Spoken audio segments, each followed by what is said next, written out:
नमस्कार दोस्तों, स्वागत है आपका हमारे YouTube चैनल जरधारी क्लासेस में। दोस्तों, उत्तराखंड जीके के इस ऑनलाइन कोर्स में हम यहाँ पे डिस्कस कर रहे थे उत्तराखंड की प्रमुख विभूतियाँ यानी उत्तराखंड के प्रमुख व्यक्तित्व, जिसमें हमने पार्ट 1 में आपको कुमाऊँ के जो प्रसिद्ध व्यक्ति थे, कुमाऊँ के जो प्रसिद्ध व्यक्तित्व थे उनके बारे में काफ़ी डिटेल्स में हमने चर्चा की थी। और आज हम यहाँ पे बात करेंगे गढ़वाल की जो प्रमुख विभूतियाँ हैं। तो काफ़ी डिटेल्स हम यहाँ पे चर्चा करेंगे और एग्जाम के व्यू पॉइंट से जितने भी पॉइंट होंगे यहाँ पे सारे कवर करेंगे।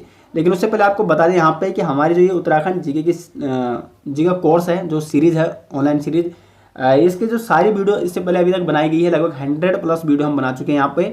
और काफ़ी लगभग आपका 90% ही सिलेबस कंप्लीट हो चुका है उत्तराखंड का, जिसमें जो कुछ पॉइंट बचे हैं 10% जो सिलेबस बचा हुआ है वो हम बहुत जल्दी कवर करने वाले हैं।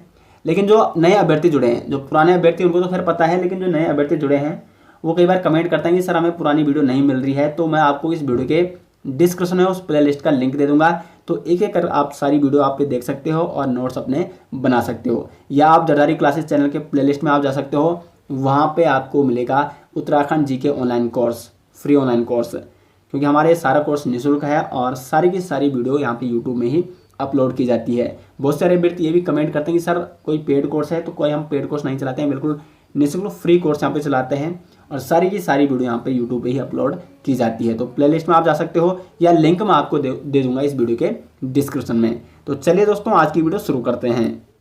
दोस्तों, तो सबसे पहले बात करते हैं श्रीदेव सुमन जी के बारे में। श्रीदेव सुमन, जिनका जन्म हुआ था 25 मई 1916 को जोलगांव टिहरी गढ़वाल में। इनके पिता का नाम था हरिराम बडोनी और माता का नाम था तारा देवी। इनकी पत्नी का नाम क्या था, काफ़ी इंपॉर्टेंट है, विनय लक्ष्मी। और जो श्रीदेव सुमन थे, इनका बचपन का नाम था वैसे श्रीदत्त, बाद में इनको क्या कहा गया, श्रीदेव सुमन के नाम से जाना गया। अब देखो, जानते हैं इनकी जीवन के बारे में। तो शुरुआत में मात्र 14 वर्ष की आयु में इन्होंने ये नमक सत्याग्रह आंदोलन में भाग लिया था इन्होंने, और 15 दिन के लिए जेल चले गए थे, मात्र 14 वर्ष की आयु में। तो यहाँ से आप देख सकते हो इनके अंदर पहले से ही देश भावना से ओतप्रोत थे, और मात्र 14 वर्ष की आयु में ये 15 दिन के लिए जेल चले गए थे नमक सत्याग्रह आंदोलन के लिए। उसके बाद इन्होंने जो अपना प्रारंभिक जीवन गुजारा वो एक शिक्षक के रूप में गुजारा, और देहरादून के हिंदू नेशनल कॉलेज में इन्होंने पढ़ाते हुए वहाँ पे कई डिग्रियाँ भी हासिल की। उसके बाद दौर आया 1937 का। 1937 में देखो, ये एक कवि भी थे, ठीक है। श्रीदेव सुमन एक क्रांतिकारी के साथ साथ एक कवि भी थे, और 1937 में सुमन सौरभ नाम से कविताएं प्रकाशित की श्रीदेव सुमन ने 1937 में। किस नाम से? सुमन सौरभ नाम से कविताएं इनकी प्रकाशित हुई। उसके बाद 1938 में दिल्ली में एक अखिल भारतीय पर्वतीय जन सम्मेलन का आयोजन किया गया, जिसमें उत्तराखंड के 2 व्यक्तियों ने भाग लिया था, श्रीदेव सुमन जी ने और बद्रीदत्त पांडे जी ने, 1938 में दिल्ली में। उसके बाद 1938 में ही श्रीनगर में एक राजनीतिक सम्मेलन हुआ, जिसमें किसने प्रतिभाग किया था? पंडित जवाहरलाल नेहरू ने इस 1938 में श्रीनगर में राजनीतिक सम्मेलन जो हुआ था उसमें प्रतिभाग किया था, और पंडित नेहरू जी के सामने इन्होंने पृथक राज्य की मांग भी रखी थी। तो पृथक राज्य हमें तो उत्तराखंड का मिला, 2000 में मिला, लेकिन शुरुआत जो पृथक राज्य की मांग की थी, उत्तराखंड को एक पर्वतीय राज्य के रूप में एक पृथक राज्य देना, इसकी मांग बहुत पहले से उठ गई थी। और 1938 में श्रीनगर में जो राजनीतिक सम्मेलन हुआ जिसमें नेहरू जी भी आए थे, उसमें किसने ये मांग रखी थी? श्रीदेव सुमन ने पृथक राज्य की ये मांग रखी थी। उसके बाद 1938 में इन्होंने गणदेश सेवा संघ की स्थापना की, गणदेश सेवा संघ, जिसका बाद में नाम क्या रखा गया? हिमालय सेवा संघ। इसका बाद में नाम रखा गया गणदेश सेवा संघ का, जिसकी स्थापना किसने की? श्रीदेव सुमन ने 1938 में की। उसके बाद 23 जनवरी 1939 को, ये काफ़ी इंपॉर्टेंट डेट है, इसको आप जरूर नोट करिएगा। 23 जनवरी 1939 को श्रीदेव सुमन ने देहरादून में टिहरी राज्य प्रजामंडल की स्थापना की, जिसका मुख्य उद्देश्य क्या था कि देखो, टिहरी रियासत जो था उस समय वो क्या था, राजा के अधीन था। तो श्रीदेव सुमन का मुख्य उद्देश्य यही था कि राजा के अधीन न होकर यहाँ पे प्रजामंडल लाया जाए, यानी प्रजा का शासन किया जाए। तो यहाँ पे 23 जनवरी 1939 को देहरादून में इन्होंने टिहरी राज्य प्रजामंडल की स्थापना की। अब जब यहाँ पे इन्होंने 1942 में एक बार एक गांधी जी से मिलने गए थे वर्धा, ये आप नोट कर सकते हो। 1942 में ये गांधी जी से मिलने गए थे वर्धा, और जब ये वर्धा से लौट रहे थे तो 1942 में ही इनको टिहरी आने पर इन पे प्रतिबंध लगाया गया, जो कि उस समय तत्कालीन राजा थे नरेंद्र शाह। तो नरेंद्र शाह ने इनका टिहरी आने पर 1942 में प्रतिबंध लगा दिया। उसके बाद एक बार फिर से ये 1943 में कोशिश करते हैं टिहरी में आने की, और 30 दिसंबर 1943 को इनको गिरफ्तार कर दिया जाता है और टिहरी जेल में इनको बंद कर दिया जाता है।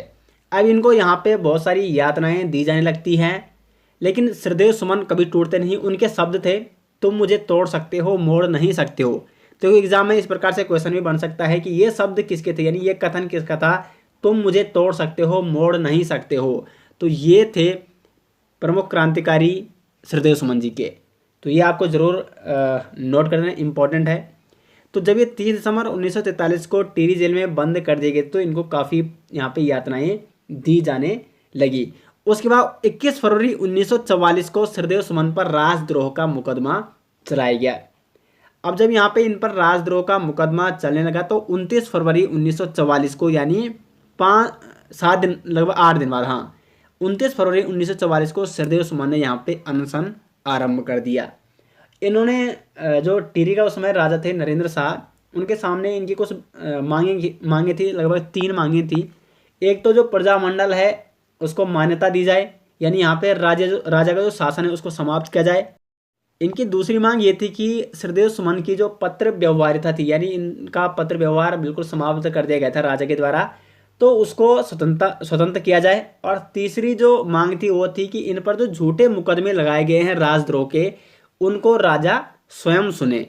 तो ये इनकी 3 प्रमुख मांगे थी, लेकिन ये मांगे फिर भी यहाँ पे राजा ने पूरी नहीं की, जो उस समय नरेंद्र शाह थे यहाँ के राजा। उसके बाद जब ये मांगे नहीं सुनी गई थी तो 3 मई 1944 को श्रीदेव सुमन ने यहाँ पे आमरण अनशन शुरू कर दिया। कब इन्होंने आमरण अनशन शुरू किया? 3 मई 1944 को, जो कि 25 जुलाई 1944 को समाप्त हुआ, जब इनकी मृत्यु हो जाती है 84 दिन के बाद।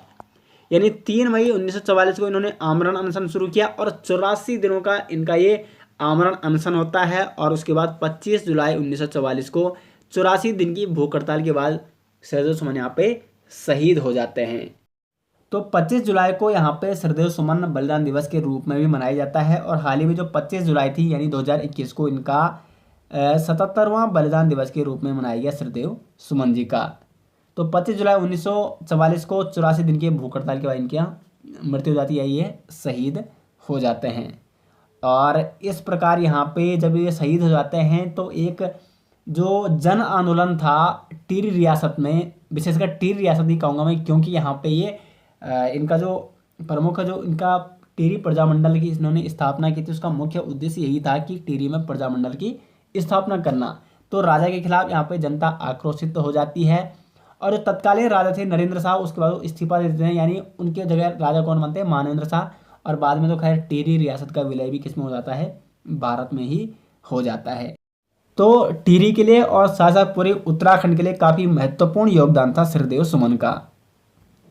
अब हम बात करते हैं यहाँ पे इंद्रमणि बडोनी जी के बारे में। इंद्रमणि बडोनी, जिनको कहा जाता है उत्तराखंड का गांधी, उत्तराखंड का गांधी या पहाड़ का गांधी भी इनको कहा जाता है। और इनका जन्म होता है 24 दिसंबर 1924 को अखोटी गांव टिहरी गढ़वाल में। अब देखो, इनको उत्तराखंड का गांधी क्यों कहा जाता है, इनकी लाइफ के बारे में पहले जान लेते हैं कि कैसे थी इनके जीवन के बारे में जान लेते हैं। तो जो इनका शुरुआती जीवन रहा, उन्होंने अपने जीवन की शुरुआत की थी एक लोक कलाकार के रूप में। और 1956 में दिल्ली के राजपथ पर उत्तराखंड के पारंपरिक जो केदार नृत्य है, इसकी झांकी इन्होंने प्रदर्शित की थी। और उस समय वहां पे किसके सामने? पंडित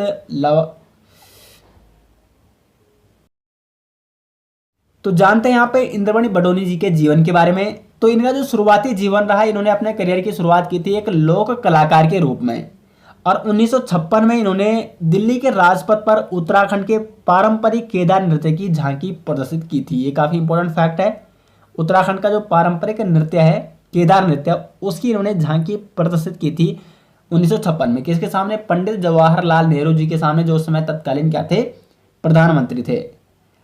अब ये इसके बाद फिर ये 1961 में ग्राम अखोड़ी गांव के ये प्रधान बन जाते हैं। और उसके बाद जुड़ जाते हैं ये सामाजिक कार्यकर्ता के रूप में, और उत्तराखंड पृथक राज्य आंदोलन में भी इनका काफ़ी महत्वपूर्ण योगदान रहता है। जो उत्तराखंड क्रांति दल है, 1979 में स्थापना होती है उत्तराखंड क्रांति दल की। देखो उत्तराखंड क्रांति दल हो गया या उत्तराखंड पृथक राज्य आंदोलन है, इस पर मैंने एक स्पेशल वीडियो बना रखी है, काफ़ी डिटेल्स उसमें आपको बताया गया है, तो उस वीडियो का आप जरूर देखिएगा अगर जिन्होंने वो वीडियो अभी तक नहीं देखी है। आप सर्च कर सकते हो उत्तराखंड पृथक राज्य आंदोलन बाई जरधारी क्लासेस, सबसे ऊपर आ जाएगी। ठीक है, तो 1979 में उत्तराखंड क्रांति दल, जिसका मुख्य उद्देश्य था उत्तराखंड को पृथक राज्य बनाना, जब इसका गठन होता है तो इसमें भी महत्वपूर्ण भूमिका या विशेष भूमिका निभाते हैं इंद्रमणि बडोनी।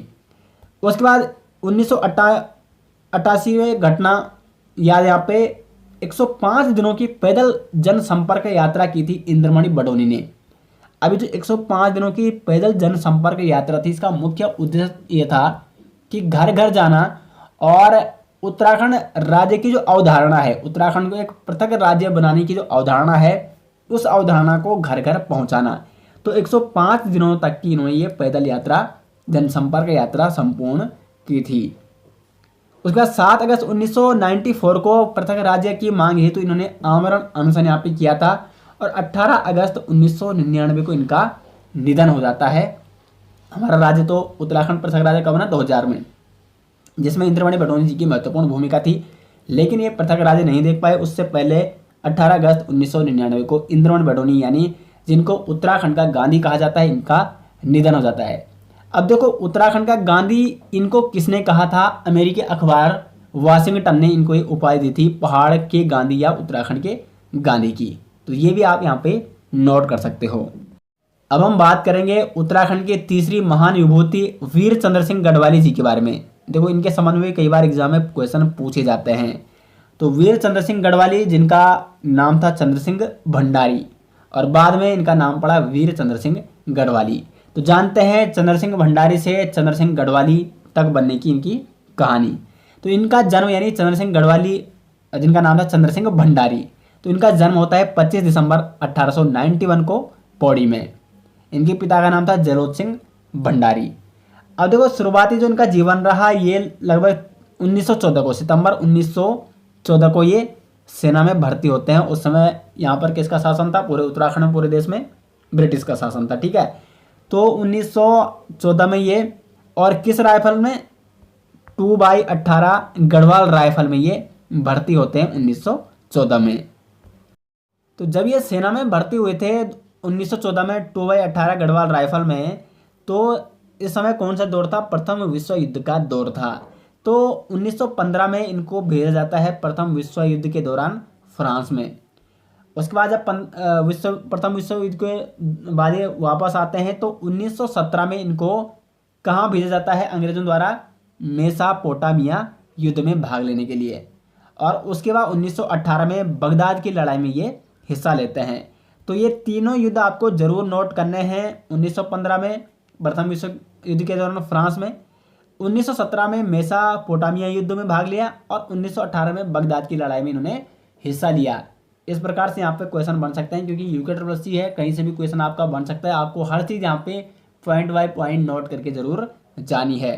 और ये चीज़ें ऐसी है कि अगर आपने एक बार पढ़ लिया है तो कहीं ना कहीं क्वेश्चन कैसे बनते हैं, MCQ क्वेश्चन बनते हैं, तो आपके दिमाग में कहीं ना कहीं वो क्वेश्चन, अगर आपने एक बार उसकी स्टडी कर रखी है तो आपके दिमाग में वो जरूर घूमता है।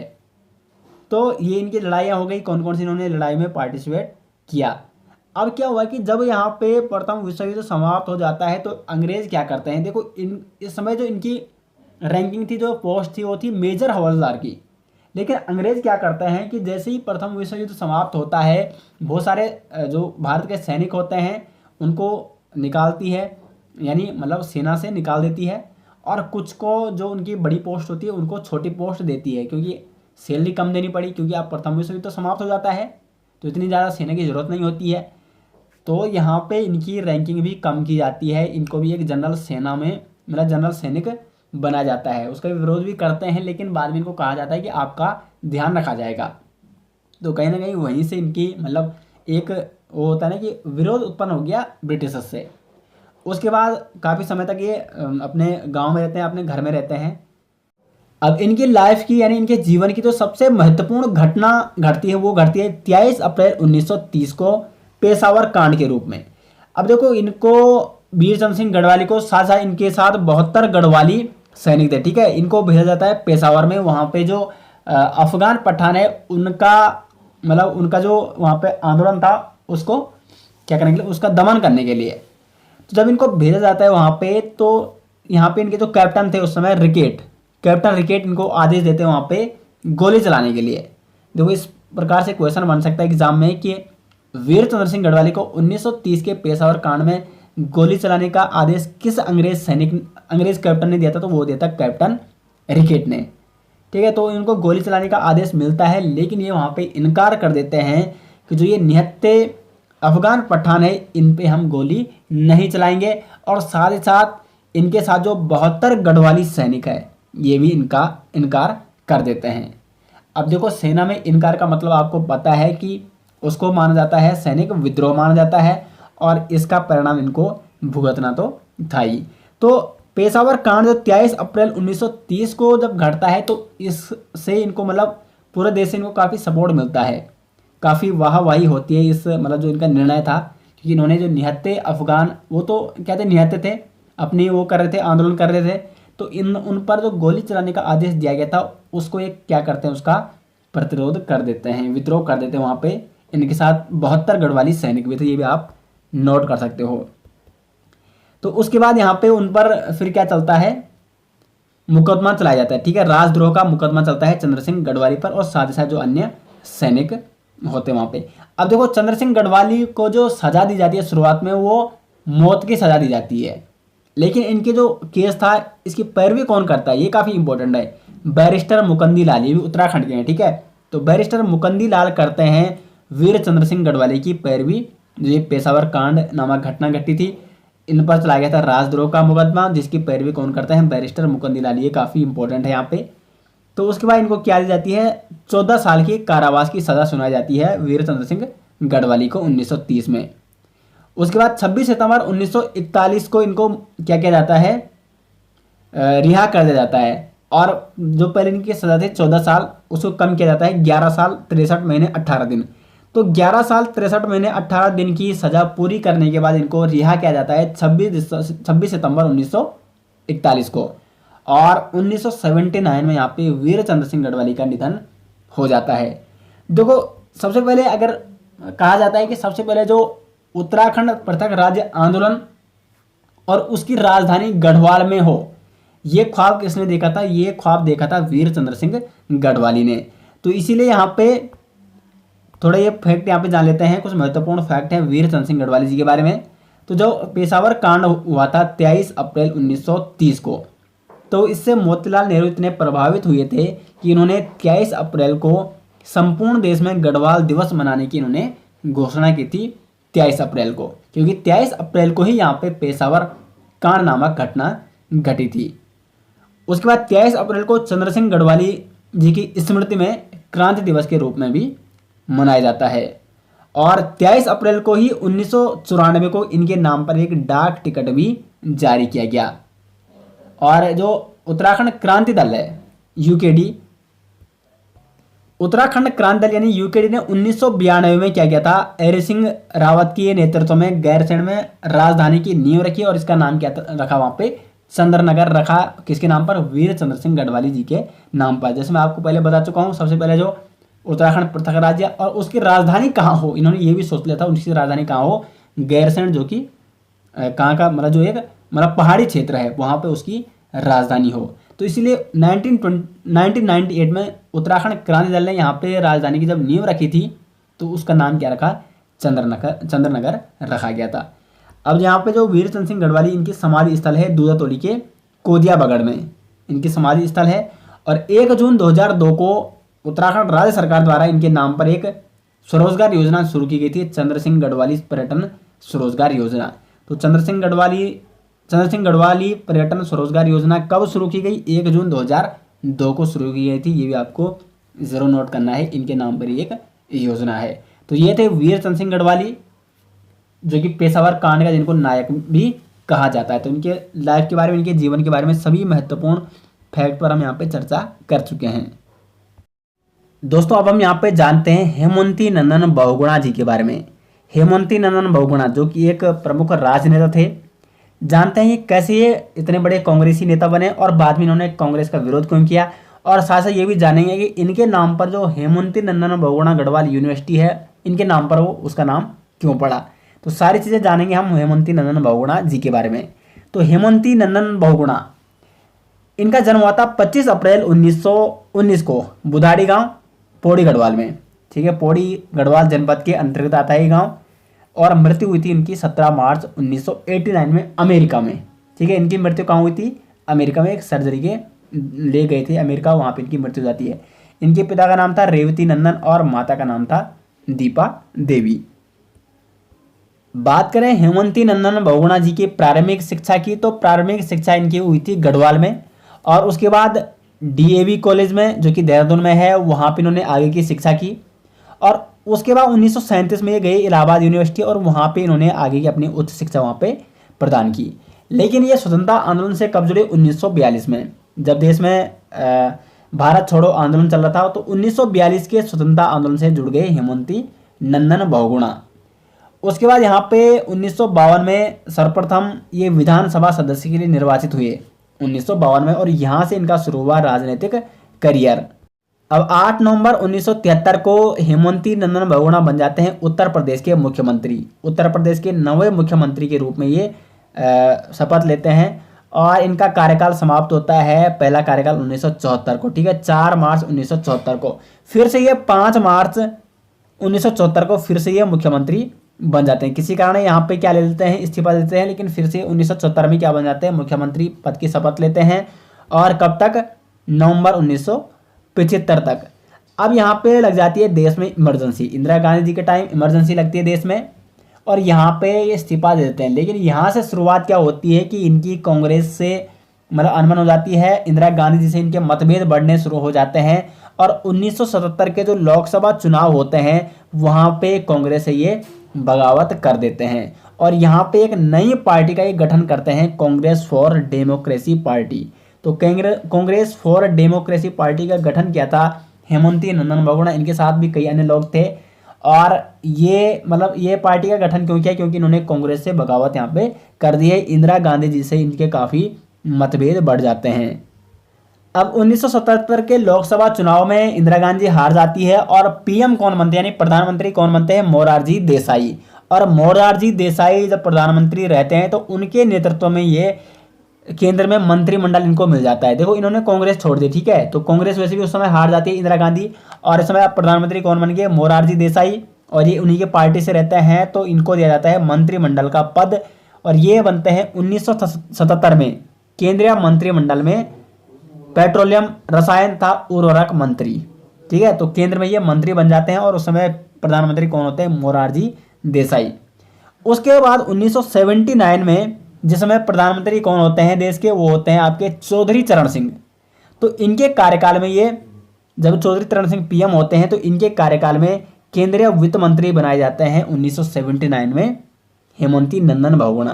तो देखो, हेमंती नंदन बहुगुणा का राजनीतिक सफर आप देख सकते हो, मुख्यमंत्री रहे 2 बार उत्तराखंड उत्तर प्रदेश के। ठीक है, उसके बाद केंद्र में पेट्रोलियम, रसायन तथा उर्वरक मंत्री भी रहे, और उसके बाद केंद्रीय वित्त मंत्री रहे केंद्र में।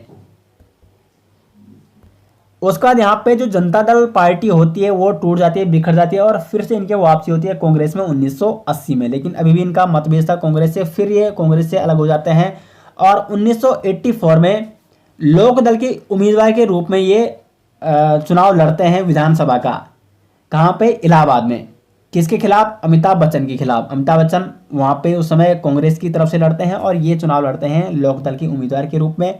और यहाँ पे राजनीति की जो सबसे बड़ी हार बोलते हैं, जिसको 1,87,000 वोटों से हार जाता है यहाँ पे हेमंती नंदन बहुगुणा, और यहीं से इनका सफर यहाँ पे समाप्त हो जाता है राजनीतिक करियर लगभग।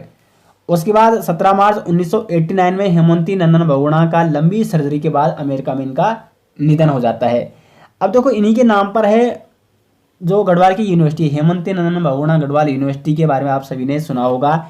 तो अप्रैल 1989 में गढ़वाल विश्वविद्यालय का नाम, उस समय तक इसका नाम क्या था? गढ़वाल विश्वविद्यालय। लेकिन अप्रैल 1989 में, यानी इनकी मृत्यु हो जाती है 17 मार्च में, उसी के 1 महीने बाद अप्रैल 1989 में गढ़वाल विश्वविद्यालय का नाम क्या रखा जाता है? हेमवती नंदन बहुगुणा गढ़वाल विश्वविद्यालय रखा जाता है।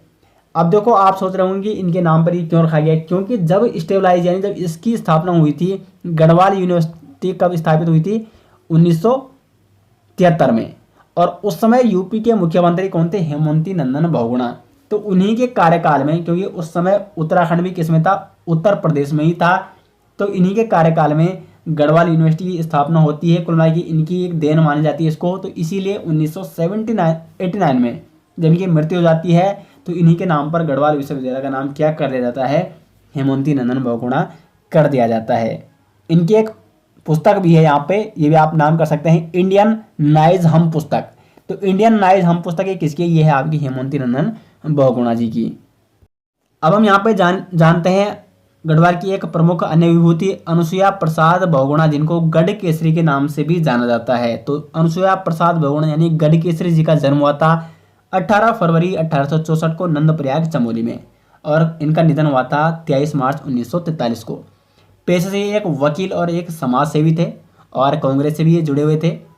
अब देखो अनुसुईया प्रसाद बहुगुणा जिनको कहा जाता है गढ़ केसरी, ठीक है, गढ़ केसरी के नाम से इनको जाना जाता है। गढ़ केसरी की उपाधि इनको मिल रखी है। 1918 में जब गढ़वाल में कांग्रेस की स्थापना हुई थी तो इसमें जो सबसे महत्वपूर्ण योगदान था वो अनुसुईया प्रसाद बहुगुणा जी का था। और 1919 में, ये कई बार एग्जाम में पूछा जाता है कि 1919 में जो कांग्रेस का अमृतसर अधिवेशन हुआ था उसमें किसने भाग लिया था? तो बैरिस्टर मुकुंदलाल ने और अनुसुईया प्रसाद बहुगुणा जी ने।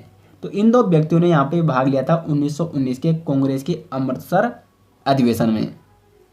उसके बाद 1921 में गढ़वाल युवा सम्मेलन का गठन किया गया और इसका इनको अध्यक्ष चुना गया, ठीक है। गढ़वाल युवा सम्मेलन का गठन किया गया श्रीनगर में और इसका अध्यक्ष 1921 में किसको चुना गया? अनुसुईया प्रसाद बहुगुणा को। और 23 मार्च 1943 को इनका यहाँ पे निधन हो जाता है। तो इनके बारे में एक ही विशेष फैक्ट है, एक तो इनको गढ़ केसरी के नाम से जाना जाता है और 1919 में इन्होंने कांग्रेस के अमृतसर अधिवेशन में भाग लिया था। तो दोस्तों ये थे गढ़वाल की प्रमुख विभूतियाँ। अनुसुईया प्रसाद बहुगुणा जी हो गए, हेमवती नंदन बहुगुणा हो गया और वीरचंद सिंह गढ़वाली जी हो गए, श्रीदेव सुमन जी हो गए। तो इनके बारे में काफ़ी डिटेल्स हमने यहाँ पे चर्चा कर दी है और एग्जाम के वीओ पॉइंट है, जो भी इंपॉर्टेंट फैक्ट है वो सारे हमने यहाँ पे बता दिए हैं आपको। तो आशा करते हैं आपको ये सीरीज़ पसंद आ रही होगी। वीडियो आपको कैसी लगी ज़रूर कमेंट बॉक्स में बताएं और वीडियो अच्छी लगी तो वीडियो को लाइक और शेयर ज़रूर करें। मिलते हैं दोस्तों नेक्स्ट के साथ, तब तक के लिए धन्यवाद।